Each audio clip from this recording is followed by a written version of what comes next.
नमस्कार। अंकिता भंडारी हत्याकांड में एक नया डेवलपमेंट हुआ है। आपको ये पता होगा कि जिस समय अंकिता भंडारी केस में दोषियों को आजीवन कारावास की उम्र कैद की सज़ा हुई थी, उस समय कहा था, मैंने आपके साथ साझा किया था कि क्यों मुझे लगता है कि जो उम्र कैद की सज़ा है वह ठीक है और हर किसी क्राइम के लिए मृत्युदंड की मांग करना एक्टिविज्म है और इससे ज़्यादा कुछ नहीं है। लेकिन आज जो एक नया डेवलपमेंट आ रहा है उसमें मैं आपके साथ अपने विचार साझा करना चाहूँगा। जैसा कि आपको पता है, एक पूर्व भाजपा एमएलए की पूर्व पत्नी, जो कि एक एक्ट्रेस भी हैं, उन्होंने अंकिता भंडारी हत्याकांड में कुछ खुलासे किए हैं। उन्होंने कहा है कि अंकिता भंडारी की हत्या इसलिए की गई क्योंकि एक बीजेपी नेता हैं जिन्होंने कि अंकिता भंडारी से कुछ ऐसे फेवर मांगे जिसको कि डिक्लाइन करने पर, जिसको कि मना करने पर अंकिता भंडारी की हत्या कर दी गई। अब क्योंकि ये मामला बीजेपी का हो गया तो बीजेपी के प्रदेश अध्यक्ष जो हैं श्री महेंद्र भट्ट जी, वे अब मीडिया के सामने आ गए हैं और उन्होंने जो जो वे महिला हैं जो पूर्व बीजेपी एमएलए की पूर्व पत्नी हैं, उनकी क्रेडिबिलिटी पर ही उन्होंने सवाल उठाने शुरू कर दिए। उनका ये कहना है कि ये जो महिला हैं, जिनको कि इनके पति भी अपनी पत्नी पूर्व पति भी इनको अपनी पत्नी नहीं मानते, तो इनकी बात पर क्या यहाँ पर विश्वास किया जाए। तो आइए मैं आपके साथ अपने विचार यहाँ पर साझा करता हूँ। देखिए, ये बहुत दुख की बात है कि एक कोई पॉलिटिकल पार्टी है जो इस प्रदेश में इस समय सत्ता में है, उसके पास उसकी इतनी हिम्मत हो जाती है कि वह किसी व्यक्ति के खुलासा करने पर उसकी क्रेडिबिलिटी को इस तरीके से वह बोले कि आपको इनकी बात पर विश्वास नहीं करना चाहिए। बल्कि जो नियम है, नियम ये कहता है कि कोई भी व्यक्ति है, वह किसी भी पृष्ठभूमि का है, अगर वह कोई बात बोल रहा है तो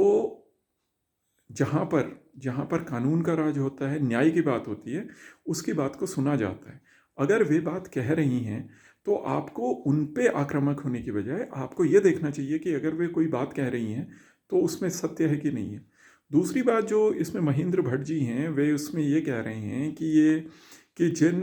नेता पर, जिस बीजेपी नेता पर जो ये महिलाएं हैं ये आरोप लगा रही हैं,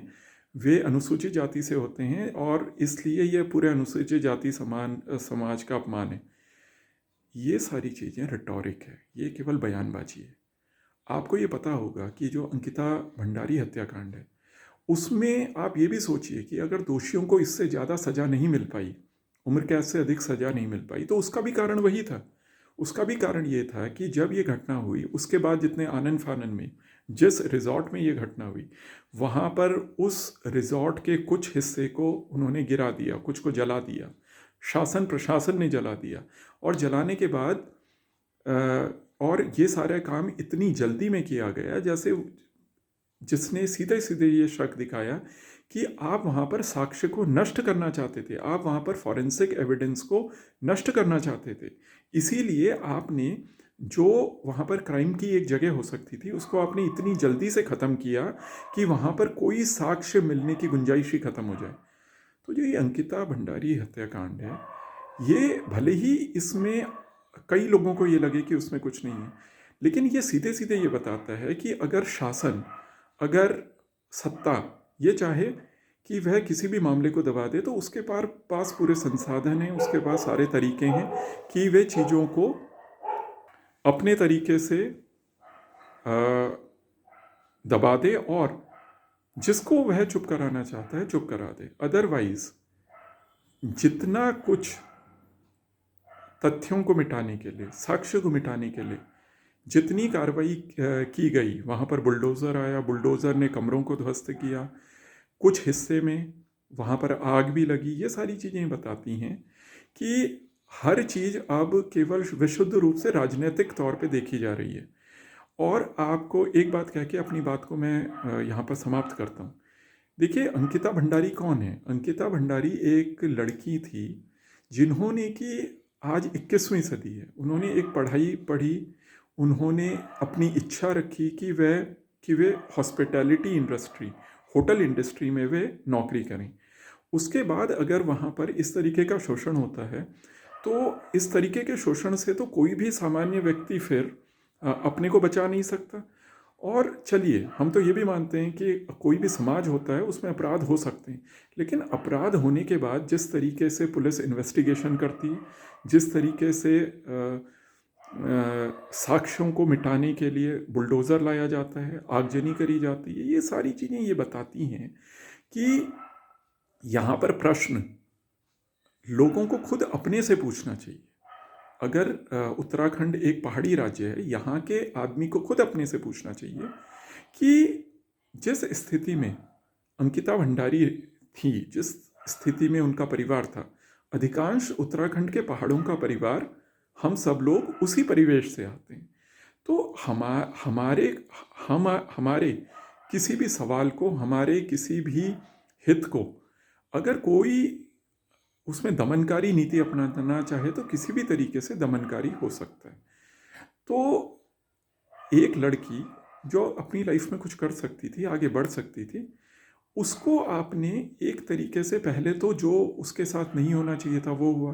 अगर वह हुआ भी तो उसके बाद की जो आगे की कार्रवाई थी, और जिस तरीके से एक राजनीतिक दल जो यहाँ के लोगों के हित की बात करने का दावा करता है, लेकिन जब वो मौका आता है तो आप ये देखते हैं कि किसी भी समाज की 50% जनसंख्या को वो शक के दायरे में रखता है। अंकिता भंडारी के लिए कह दिया जाता है कि लड़की को क्या ज़रूरत थी कि वह किसी रिजॉर्ट में नौकरी करे। अगर आप अपने से ही सवाल पूछिए, कोई व्यक्ति अगर होटल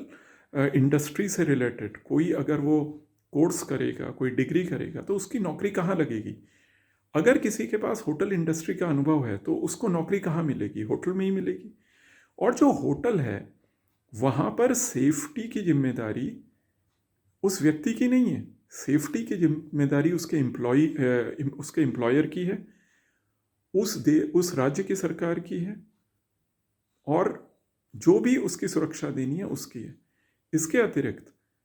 ये बहुत ही दुर्भाग्यपूर्ण है कि एक राजनीतिक दल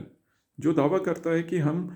विश्व के सबसे बड़ा राजनीतिक दल हैं, वे 50% जनसंख्या, किसी भी समाज की 50% जनसंख्या जो है वह उस समाज में महिलाओं की है, उनको वो इतनी जल्दी डिस्क्रेडिट करने को तैयार है कि वे उनकी क्रेडिबिलिटी पर, उनकी इमेज को अटैक करने आता है, जबकि उन्हें तथ्यों की पड़ताल करनी चाहिए, तथ्यों का इन्वेस्टिगेशन करना चाहिए। तो जो अंकिता भंडारी के साथ हुआ वह ये क्लियरली बताता है कि जब विशुद्ध रूप से राजनीति होती है तो जो आपके चुने हुए नेता होते हैं, जिनको आप वोट देते हैं, वे भी कितनी असंवेदनशील बात कह सकते हैं और किस तरीके से कार्य कर सकते हैं। तो ये मेरी संक्षिप्त सी टिप्पणी थी जो अंकिता भंडारी हत्याकांड में उर्मिला सनावर, जो पूर्व बीजेपी एमएलए की पूर्व पत्नी है, उनके बयान के बाद जो घटनाक्रम हुआ है उस पर। नमस्कार।